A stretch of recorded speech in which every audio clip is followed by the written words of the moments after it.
Nous avons envie de croire qu'il y a une raison à tout.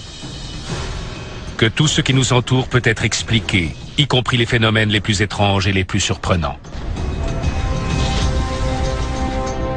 Mais certaines choses dépassent pourtant notre entendement.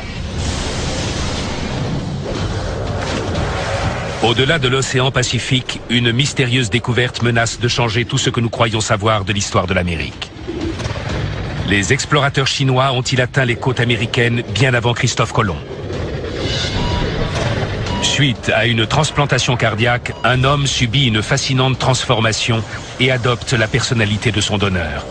Serait-ce la version moderne de Dr. Jekyll et Mr. Hyde? Un homme défie les éléments de la nature. Frappé 6 fois par la foudre, il est encore en vie. S'agit-il d'un paratonnerre humain?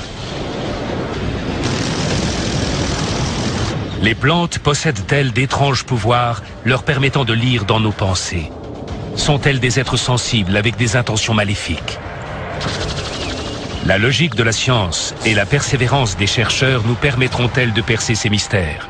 Ou bien sommes-nous condamnés à nous poser la question: est-ce bizarre ou pas?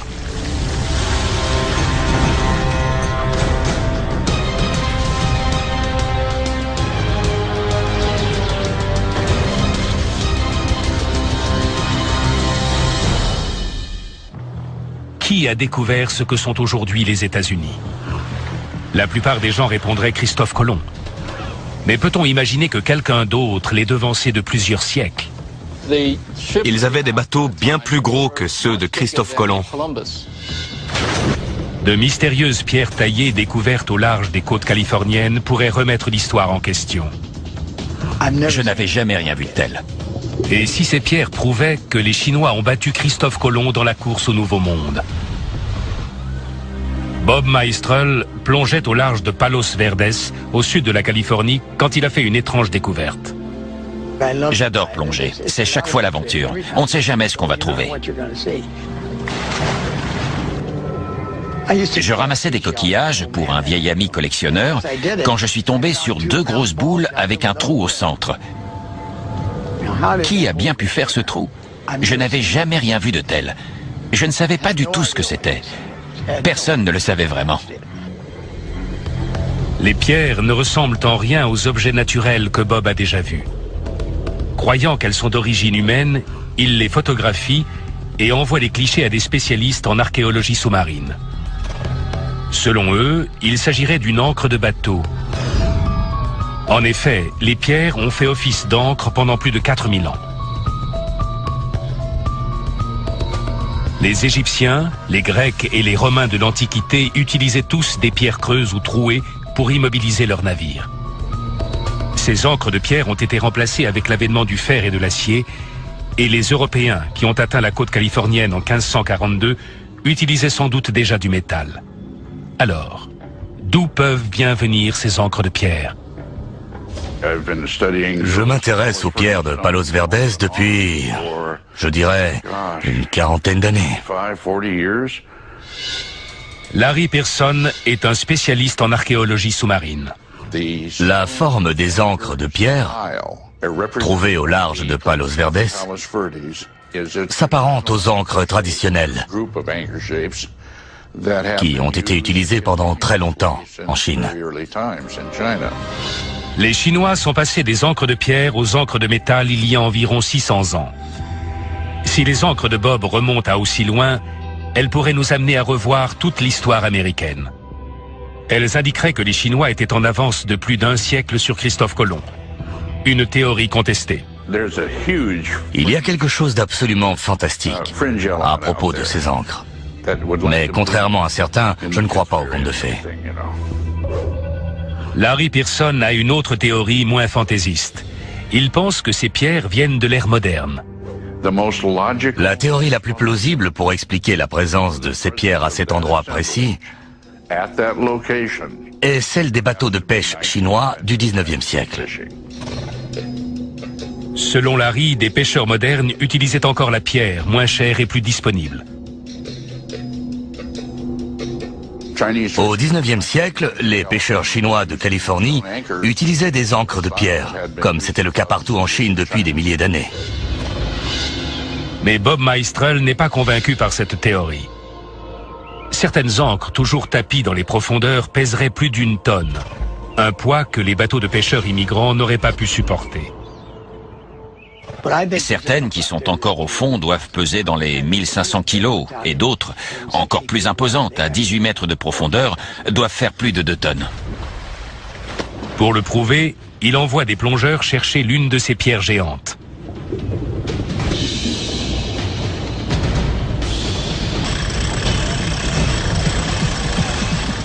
Bob et son équipe remontent une énorme ancre de pierre de près de 500 kilos. Un petit bateau de pêche du 19e siècle aurait-il pu transporter une ancre aussi lourde?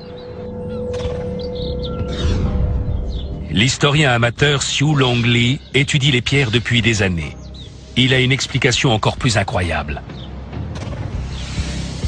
Selon lui, il s'agirait de l'ancre d'une flotte du 15e siècle commandée par l'explorateur chinois Zheng He. Vous savez, les Chinois de l'époque de Zheng He en savaient plus sur le monde que tous les cartographes européens réunis. La flotte de Zheng He s'est rendue en Inde, au Moyen-Orient et en Afrique de l'Est. Certains pensent même qu'elle aurait atteint l'Atlantique en passant par la pointe sud de l'Afrique. Mais M. Lee pense que Zheng He est allé encore plus loin. Zheng He a quitté la Chine vers l'ouest pour traverser l'océan Indien, l'Atlantique, puis le Pacifique avant de rentrer chez lui. Monsieur Lee croit que les Chinois ont atteint les Carolines et ont établi un contact avec la population locale. Si cette hypothèse controversée est vraie, cela voudrait dire que les Chinois ont découvert l'Amérique avant les Espagnols et Christophe Colomb. Ces théories sont appuyées par un élément. Une carte qui aurait été tracée par Zheng He au XVe siècle et qui contiendrait des descriptions détaillées des Indiens d'Amérique.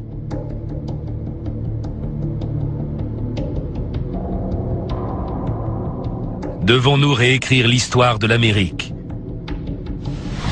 Pas selon l'historienne Jennifer Purtle. Les marins chinois n'avaient pas d'expérience de navigation en mer. Madame Purtle ne croit pas que les Chinois aient pu parcourir les océans au XVe siècle. Les Chinois avaient l'habitude de naviguer d'un point de repère côtier à un autre et ils ne savaient pas comment négocier les courants et les vents.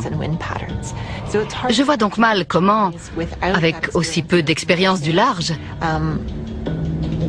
ils auraient pu réussir une telle traversée. Selon M. Lee, d'autres éléments prouvent que Zheng He aurait traversé l'Atlantique, notamment un mystérieux médaillon de laiton découvert en Caroline du Nord, près de la route que les Chinois auraient empruntée. Ce médaillon de laiton est l'un des principaux éléments de preuve.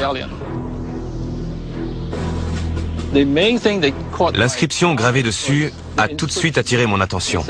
C'est indiqué « Le grand Ming Changde », autrement dit, l'empereur qui commandait l'amiral Zheng He.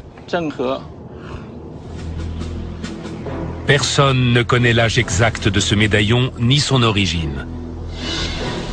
Mais selon M. Lee, le contact avec la culture et la technologie chinoise aurait laissé d'autres traces visibles chez les Indiens d'Amérique. Leur langage, mais aussi leur coiffure. La plupart des spécialistes dans ce domaine rejettent cette hypothèse. Jenny Purtle s'explique mal, par exemple, pourquoi la documentation chinoise ne fait aucunement état de la soi-disant découverte de Zheng He. Les Chinois avaient l'habitude de tout documenter, non seulement par écrit, mais également en images. S'ils avaient effectivement atteint l'Amérique du Nord, nous devrions avoir des traces écrites. Si les Chinois de l'ère médiévale n'ont pas laissé ces étonnantes ancres de pierre près des côtes californiennes, alors qui l'a fait? Une nouvelle pierre, similaire à celle de Bob Meistrel et datée scientifiquement, suggère que la réponse à cette question pourrait être encore plus incroyable que toutes les théories avancées à ce jour. Une encre de pierre avec un trou au milieu a été remontée des profondeurs près de San Diego. Il y avait dessus des nodules de magnésium. Et en datant ces nodules, on s'est rendu compte qu'ils ont commencé à se former il y a 4000 ans. Les implications sont énormes. Une civilisation ancienne aurait-elle atteint la côte ouest américaine il y a 4000 ans? Les Européens ne connaissaient même pas l'existence du Pacifique. C'est pour ça que je suis sûr que ces pierres viennent d'Asie et plus précisément de Chine. On a découvert ces pierres et on veut savoir d'où elles viennent. Et j'ai toujours été très curieux et j'aimerais connaître la vérité avant de passer l'arme à gauche. C'est que le temps presse. L'origine de ces énormes pierres sous-marines demeure un mystère. S'agit-il d'encre abandonnée? Appartenait-elle à des pêcheurs du 19e siècle? Un amiral de la Chine médiévale a-t-il foulé le sol américain plusieurs générations avant les Européens? Ou bien ce continent a-t-il été découvert encore plus tôt, quelques millénaires avant ce que nous enseignent les livres d'histoire? Alors, bizarre ou pas?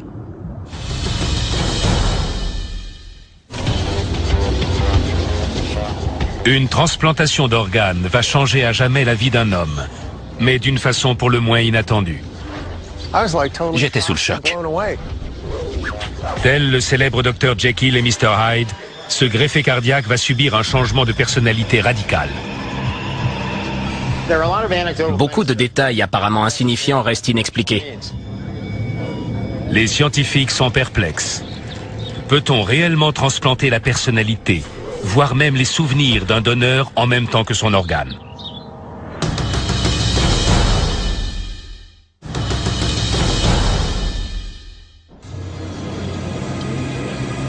Le cas étrange du Dr Jekyll et de Mr Hyde, dans lequel un homme subit une transformation radicale, relève-t-il uniquement de la science-fiction? Est-il scientifiquement possible de prendre la personnalité et même la mémoire de quelqu'un d'autre?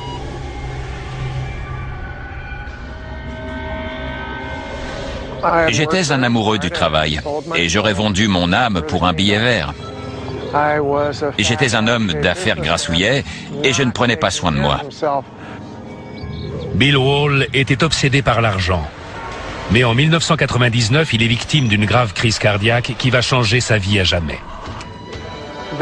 Les médecins m'ont dit qu'ils n'avaient jamais vu un cas comme le mien. Bill a besoin d'un nouveau cœur. Le 22 février 2000, un organe compatible est disponible. Le donneur est un cascadeur hollywoodien, Brady Michaels. Un homme sportif et passionné qui a perdu la vie dans un accident tragique en faisant le métier qu'il aimait. La mort de Brady va sauver la vie de Bill Wall. Quand je me suis réveillé, j'avais mal partout. Mais j'étais heureux d'avoir un nouveau cœur. J'avais un sourire jusqu'aux oreilles. J'étais très reconnaissant, car après un séjour à l'hôpital, on apprécie la chance qu'on a et on apprend ce qu'est l'amour, la patience, la tolérance et la compréhension. Il y a tant de gens en colère dans le monde. Mais après son intervention, Bill adopte de nouvelles habitudes plutôt étranges. Avant, quand j'allais au travail le matin, j'écoutais toujours du rock classique, comme Led Zeppelin par exemple. Mais ce matin-là, j'ai remarqué pour la première fois quelque chose de différent. J'ai zappé sur une station de jazz qui diffusait le titre Kiss of Life de Sade. Et là, j'ai littéralement fondu en larmes. Pourtant, je ne suis pas du genre à pleurer facilement d'habitude. Il m'en faut beaucoup plus que ça. Mais là, j'étais dans tous mes états. Bill apprend par la suite que le donneur, Brady Michaels, était un amateur de jazz. Mais selon Bill, la transplantation n'a pas seulement changé ses goûts musicaux, elle a aussi enrichi son vocabulaire. C'est assez amusant. Disons que le jargon des surfeurs ne vient pas naturellement dans la bouche d'un homme d'affaires. Les PDG et les grands businessmen de ce monde ne parlent pas trop ce langage. Ils y sont plutôt réfractaires. Il adopte également une alimentation saine, calquée sur les habitudes de son donneur. C'était un obsédé de la santé et il adorait les salades. Avant, si je n'avais pas de frites, un steak ou une bonne queue de homard à me mettre sous la dent, j'étais frustré. Maintenant, j'en mange de temps en temps, mais je raffole aussi des salades. Plus étonnant encore, le nouveau cœur de Bill transforme le pantouflard bedonnant qu'il était en mordu de l'activité physique, exactement comme Brady Michaels. Bill croit qu'en recevant le cœur de Brady, il a aussi hérité de certains de ses traits de personnalité. J'ai la chance de pouvoir vivre grâce à une partie de son corps, mais également d'avoir hérité de certains traits de sa personnalité et de sa philosophie, qui font aujourd'hui partie intégrante de mon quotidien. L'histoire étonnante de Bill Wall soulève de formidables questions. Nos organes emmagasinent-ils l'essence même de notre être? Un receveur d'organes peut-il assimiler la personnalité d'un donneur pourtant décédé? C'est ce que pense le professeur de psychologie Gary Schwartz. Si les tissus peuvent stocker de l'information et de l'énergie, alors une transplantation consiste non seulement en un transfert de matière, mais également en un transfert de mémoire. Gary Schwartz étudie le transfert de mémoire depuis 30 ans et a recensé près de 70 cas de transplantation similaires. J'ai vu trop de cas de parallèles évidents entre le donneur et le receveur pour mettre en doute ce genre de phénomène. Je pense que cela peut s'expliquer de diverses manières, et notamment par le principe universel de rétroaction, qui concerne tous les systèmes de notre organisme à tous les niveaux. En 1988, Claire Sylvia a reçu le cœur et les poumons d'un jeune homme victime d'un accident de moto. Après l'intervention, elle s'est mise à développer un goût prononcé pour la bière, les poivrons verts et les nuggets de poulet, des aliments qu'elle ne mangeait jamais avant. Les parents du donneur lui ont alors appris que leur fils adorait la bière et les poivrons verts et que le soir de l'accident, il conduisait sa moto avec une boîte de nuggets de poulet dans la poche. Certains exemples comparables à celui de Bill vont bien au-delà du simple changement de mode de vie qu'opèrent certaines personnes à la suite d'une transplantation cardiaque. Ces changements de personnalité seraient-ils liés au fait d'avoir frôlé la mort ou bien aux effets secondaires des puissants médicaments anti-rejet administrés après une transplantation? La plupart des gens tentent d'expliquer ce phénomène par les effets secondaires des médicaments, le stress post-opératoire ou les changements dans le mode de vie. Les greffés prennent des médicaments afin d'affaiblir le système immunitaire qui aurait tendance à combattre le nouvel organe. Mais ces immunosuppresseurs ont des effets secondaires et toxiques. Les stéroïdes peuvent augmenter le niveau de stress et parfois modifier les préférences alimentaires. Mais ces changements n'ont aucun rapport avec les préférences et la personnalité du donneur. Pour qu'une telle transformation se produise, il doit y avoir une forme d'échange étrangère aux médicaments. Ces derniers favorisent peut-être cet échange, mais ils n'en sont pas la cause. Les ressemblances ne peuvent s'expliquer que par une forme d'échange de mémoire ou d'information. Je ne crois pas que les médicaments anti-rejet, aussi puissants soient-ils, expliquent ce type de transfert d'informations. Ça relève soit du hasard, soit d'une forme de mécanisme de transfert du donneur au receveur. Il semble donc que les médicaments anti-rejet n'y soient pour rien. Selon le docteur Stuart Hamroff, il s'agirait d'un phénomène autrement plus étrange. Le cœur humain stockerait nos souvenirs. Bill Wall a subi une transformation, semble-t-il, extraordinaire. Grâce au cœur qu'il a reçu, il aurait adopté non seulement la personnalité, mais également les goûts et certains souvenirs de son donneur, l'ancien cascadeur Brady Michaels. Ce scénario, digne d'un film de science-fiction, peut-il se réaliser? Le docteur Hamroff pense avoir un élément de réponse. La mémoire concerne le cerveau, certes, mais aussi les muscles. Par exemple, quand on apprend à jouer au tennis, l'information est enregistrée dans les nerfs qui contrôlent les muscles. Or, le cœur est l'organe qui contient le plus de neurones après le cerveau. Les cellules qui contrôlent les battements du cœur et qui font en sorte que les muscles battent de façon synchrone forment un ensemble très complexe de neurones. Les neurones sont des cellules spécialisées qui transmettent l'information en envoyant des influx électriques et des signaux chimiques dans tout le système nerveux. C'est ce qui nous permet de bouger, de penser, d'apprendre et de sentir. La plupart des neuroscientifiques croient que la mémoire à long terme est uniquement conservée par les neurones du cerveau. Mais le docteur Hameroff a une autre théorie. Il pense que les neurones stockent l'information dans d'autres parties du corps grâce à des structures cellulaires appelées microtubules. Les microtubules semblent être dotés d'une forme de mémoire, car les pertes de mémoire liées à la maladie d'Alzheimer sont causées par la détérioration des microtubules du cerveau. Nous pouvons donc imaginer que cette mémoire serait emmagasinée dans les parties du corps riches en neurones et en microtubules. Autrement dit, le cerveau est le nœud auriculo-ventriculaire du cœur. Si le docteur Hameroff dit vrai, les souvenirs sont enregistrés dans des microtubules du cerveau, du cœur et de la moelle épinière, et partout ailleurs où se trouvent des neurones. Ce qui expliquerait pourquoi Bill Hall a reçu non seulement le cœur, mais aussi certains souvenirs de son donneur.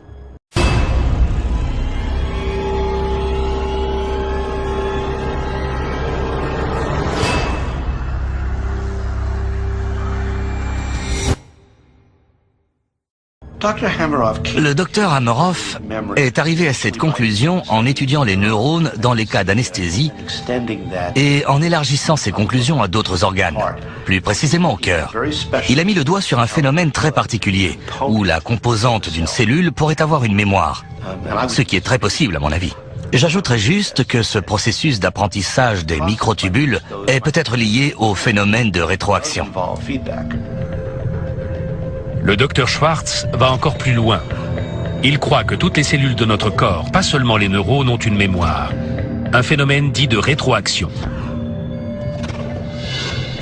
La rétroaction est à la base de l'apprentissage et de la mémoire. Le même phénomène se produit à tous les niveaux.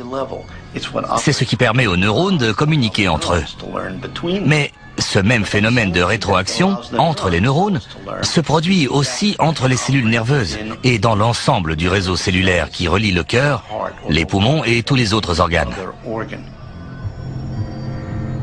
Selon Gary Schwartz, des groupes de cellules s'envoient des informations, une boucle constante qui leur permet d'acquérir de la mémoire. L'autre caractéristique de ces boucles de rétroaction est la récurrence.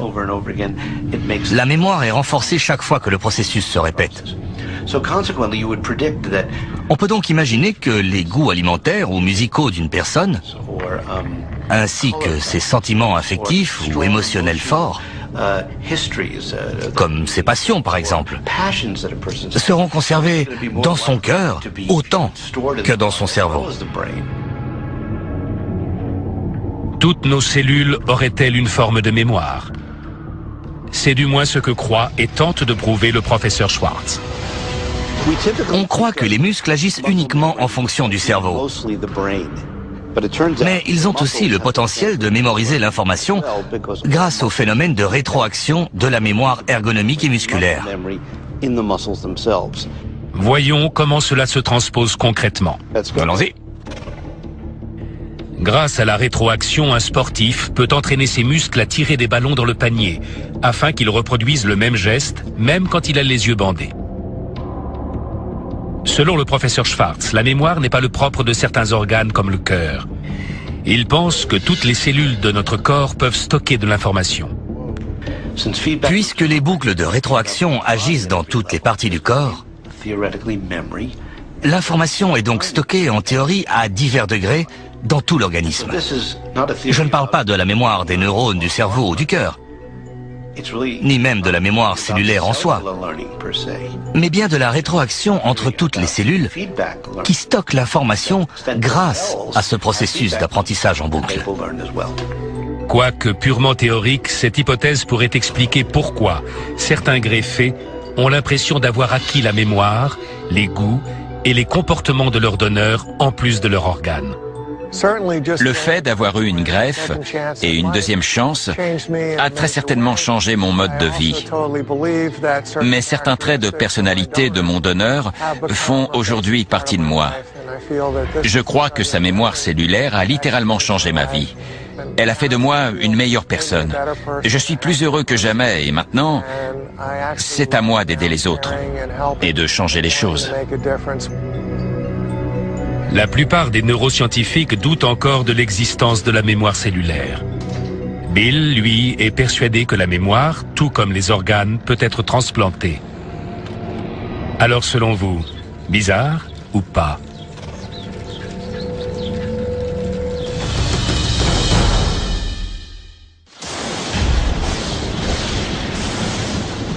La foudre. Une force de la nature qui tue près de 60 Américains chaque année et en blesse des centaines d'autres. Selon les régions du globe, les chances d'être foudroyés sont estimées à 1 sur 500 000 en moyenne.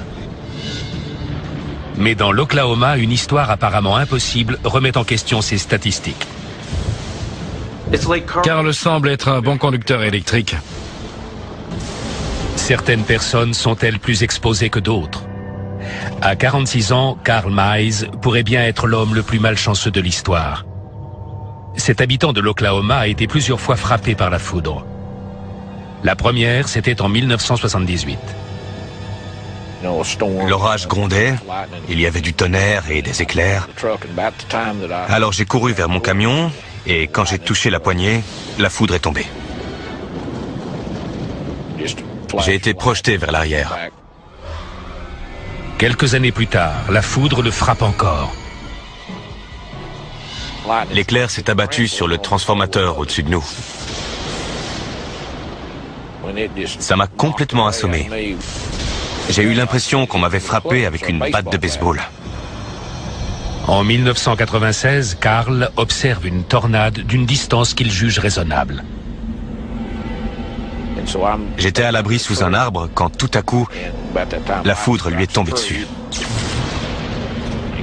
J'ai été propulsé contre la maison. Carl subit de nouveau le même sort en 1999, puis en 2005. Un an plus tard, il fait son entrée dans le livre des records. Il est le seul être humain à avoir survécu à 6 coups de foudre. Je me souviens juste d'avoir vu un grand flash accompagné d'un bruit sourd. Je me suis réveillé, étendu à plat ventre. Comme je bricolais un fil électrique, j'ai été brûlé à la poitrine sur le côté gauche. Un homme frappé par la foudre 6 fois en 30 ans. Voilà une situation qui dépasse l'entendement. Le mathématicien Jeffrey Rosenthal a calculé les chances qu'avait Carl Mize d'être ainsi poursuivi par le mauvais sort.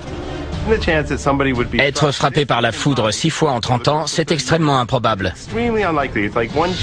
C'est environ une chance sur 1 milliard de milliards de milliards, en admettant qu'on court tous le même risque sur une période de 30 ans. Cela signifierait-il que Carl Mize est tout simplement extraordinairement malchanceux?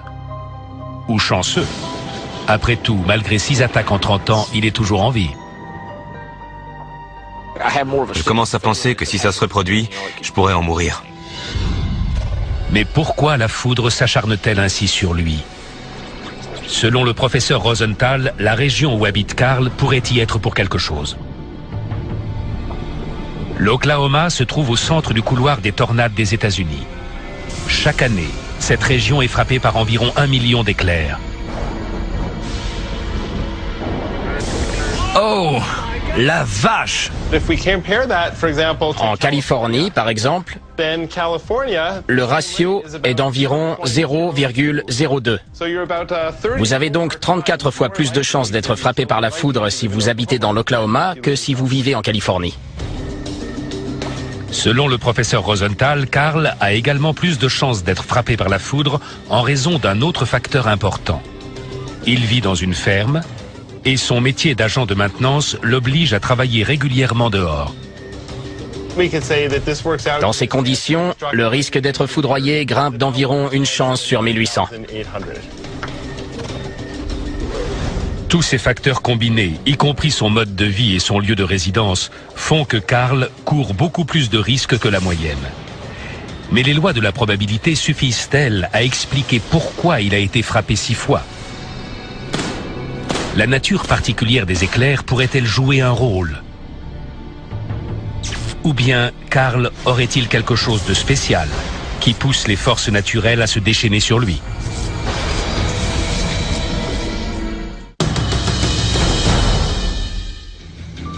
Aussi incroyable que cela puisse paraître, Karl Mayes a été frappé par la foudre à 6 reprises. Comment l'expliquer? La clé de cette énigme réside-t-elle dans une meilleure connaissance de ce phénomène naturel aussi violent que dangereux? Énormes décharges électriques entre les nuages et le sol, les éclairs sont la version exponentielle des chocs électrostatiques qui circulent parfois dans les poignées de porte. Chaque coup de foudre dégage autant d'énergie qu'une tonne de TNT. Même quand il ne frappe pas directement quelqu'un, les éclairs se propagent par le sol et n'importe qui se trouvant à proximité peut être touché indirectement au contact d'un objet conducteur. La victime risque alors une brûlure au 3e degré, une rupture des tympans ou même la mort, causée par la défaillance du système nerveux et donc l'arrêt cardiaque. Spécialiste de la foudre, le chercheur Don McGorman pense que la nature indirecte des éclairs qui ont frappé Karl pourrait expliquer sa malchance. À chaque fois, il touchait un objet conducteur.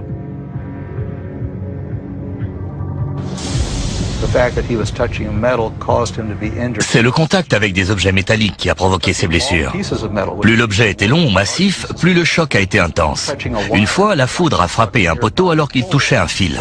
Le courant est passé et il a été électrocuté. Une autre fois, il tenait un pied de biche. Même s'il n'a pas été directement touché, il a capté l'énergie électrique de l'éclair et a donc été gravement blessé. Le spécialiste en électricité Dave Stetzer veut tester une théorie des plus étranges. Karl aurait-il quelque chose de spécial qui attirerait la foudre davantage sur lui que sur quelqu'un d'autre? Le courant passe là où il y a le moins de résistance. C'est la loi d'Ohm. La résistance électrique se mesure en ohms. Imaginons 2 personnes qui se trouvent sur un terrain de golf en plein orage. La première a une résistance de 200 ohms et l'autre de 500 ohms. En cas d'éclair, celle dont la résistance est la plus faible absorbera une plus grande décharge que l'autre personne. En résumé, moins on est résistant, plus on constitue un bon conducteur. La résistance électrique n'est pas la même chez tout le monde. Les scientifiques pensent que le pourcentage de tissu adipeux et la sueur entrent en ligne de compte. L'expérience de Dave va déterminer si Karl a moins de résistance que la moyenne et si cela peut expliquer que la foudre le prenne pour cible. On va vous brancher et mesurer la différence de potentiel entre ici et là. Plus l'écart est grand, plus vous êtes conducteur. David Stetzer va d'abord tester Luke et Wayne, les amis de Karl. 2,3 volts. Et là, 2,4. Presque 4 volts. C'est maintenant au tour de Karl. La tension a chuté à 1,9 volts. Étonnamment, le test révèle que Karl est effectivement plus conducteur que la normale.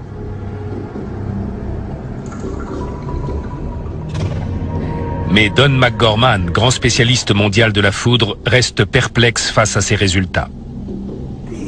Le fait d'être légèrement plus conducteur n'a rien à voir avec l'endroit où la foudre tombe.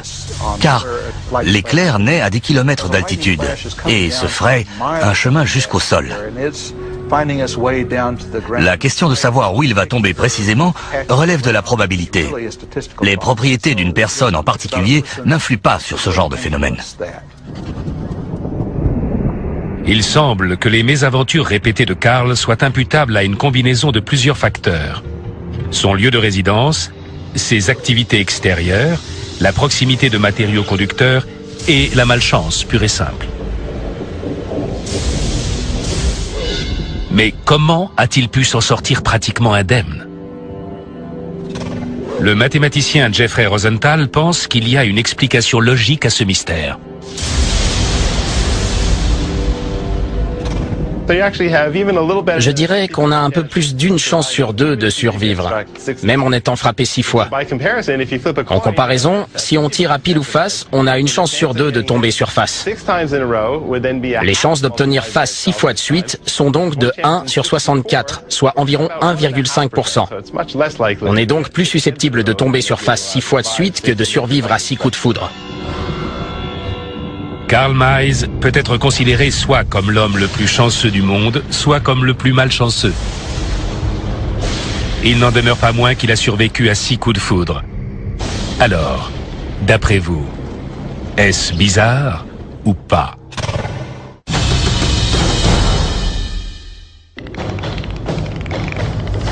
Parmi tous les différents organismes vivants sur cette planète, le bon sens voudrait que l'être humain soit le plus évolué. Il est capable de penser, de raisonner et d'éprouver des émotions. Mais de nouvelles données montrent que les plantes seraient, elles aussi, dotées de ces qualités. Plus étrange encore, elles auraient la capacité de perception extrasensorielle. Mais pour en avoir le cœur net, des chercheurs vont tester une expérience incroyable. L'histoire commence en Italie, où Carlo Cignozzi exploite un vignoble d'environ 10 hectares dans les collines de la Toscane. Amateur de musique, Carlo est connu pour motiver ses vendangeurs avec son accordéon.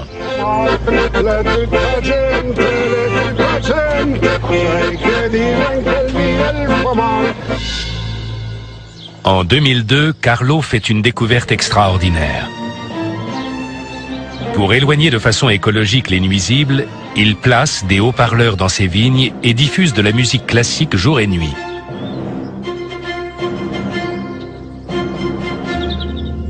Sa stratégie fonctionne.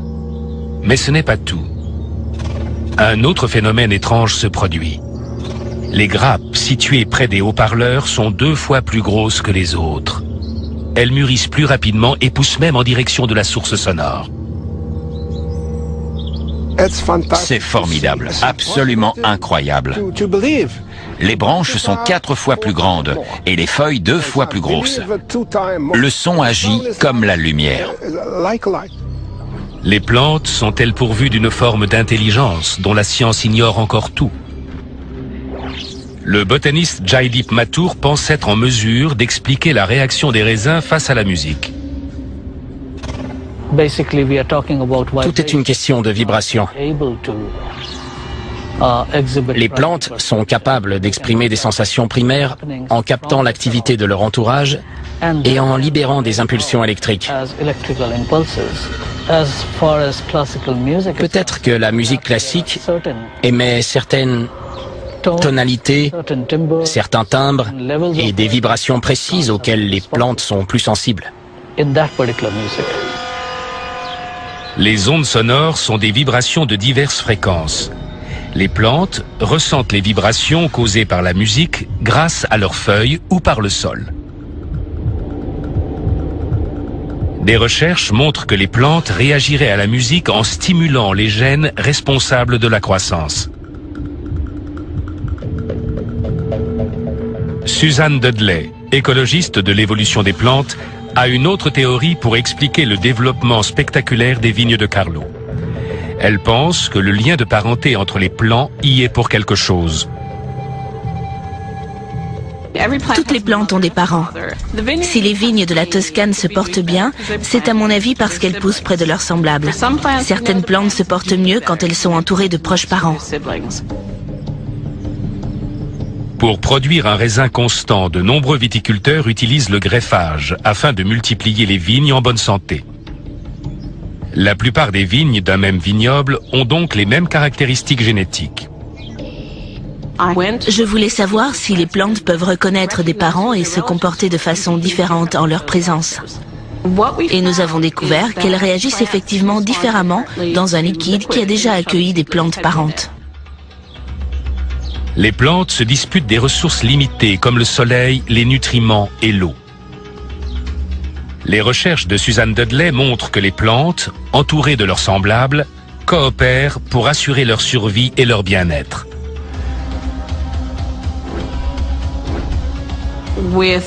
Les viticulteurs plantent généralement le même type de vigne. Si elles étaient différentes, elles se disputeraient les ressources. Mais comme elles ne sont pas en concurrence, elles se les partagent.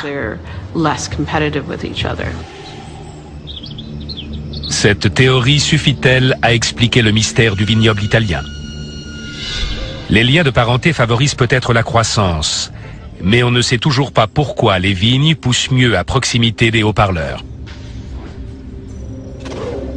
L'explication serait-elle digne des plus grands ouvrages de science-fiction?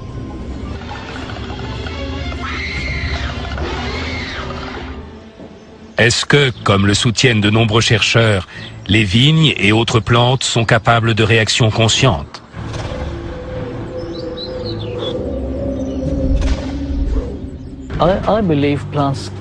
Je pense que les plantes ont des ressentis. Mais on ne sait pas encore si elles peuvent percevoir nos intentions ou celles d'autres animaux. Jaideep Mathur et son assistant Zach veulent tester cette théorie. Ils vont relier cette plante à un polygraphe, autrement dit un détecteur de mensonges. Les capteurs enregistreront les changements dans l'activité électrique de la plante pour voir comment elle réagit à différents stimuli. Des variations significatives pourraient indiquer que la plante peut lire dans nos pensées. J'ai vraiment hâte de connaître les résultats de cette expérience. La première expérience consiste à vérifier une croyance très répandue chez les jardiniers, selon laquelle les plantes réagissent au toucher.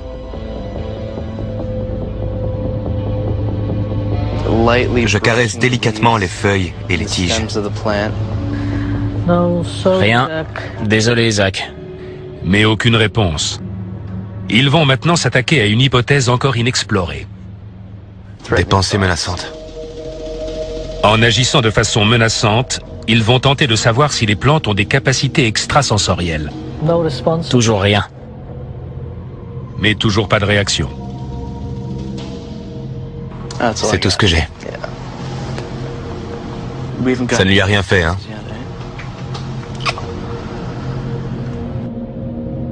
Faute de résultats probants, Jaideep et Zach décident de monter d'un cran l'intensité de leur expérience. Ils vont menacer la plante avec une arme.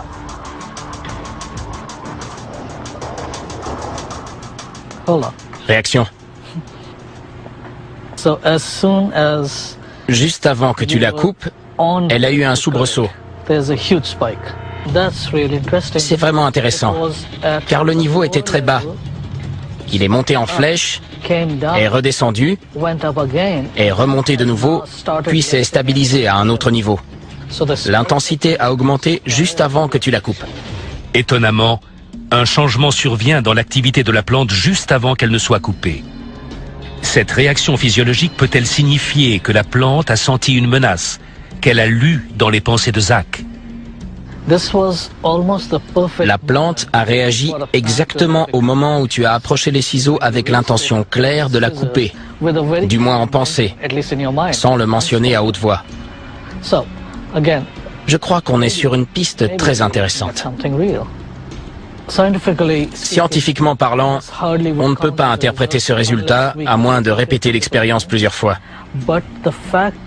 Il n'en demeure pas moins que c'est une réaction étonnante. Je ne m'y attendais pas du tout. Bien que peu concluante, cette expérience a surpris nos scientifiques. Pourra-t-on prouver un jour que les plantes ont une forme d'intelligence ou de capacité extrasensorielle? Si tel était le cas, cela changerait radicalement notre relation avec l'espèce végétale. Alors, bizarre ou pas?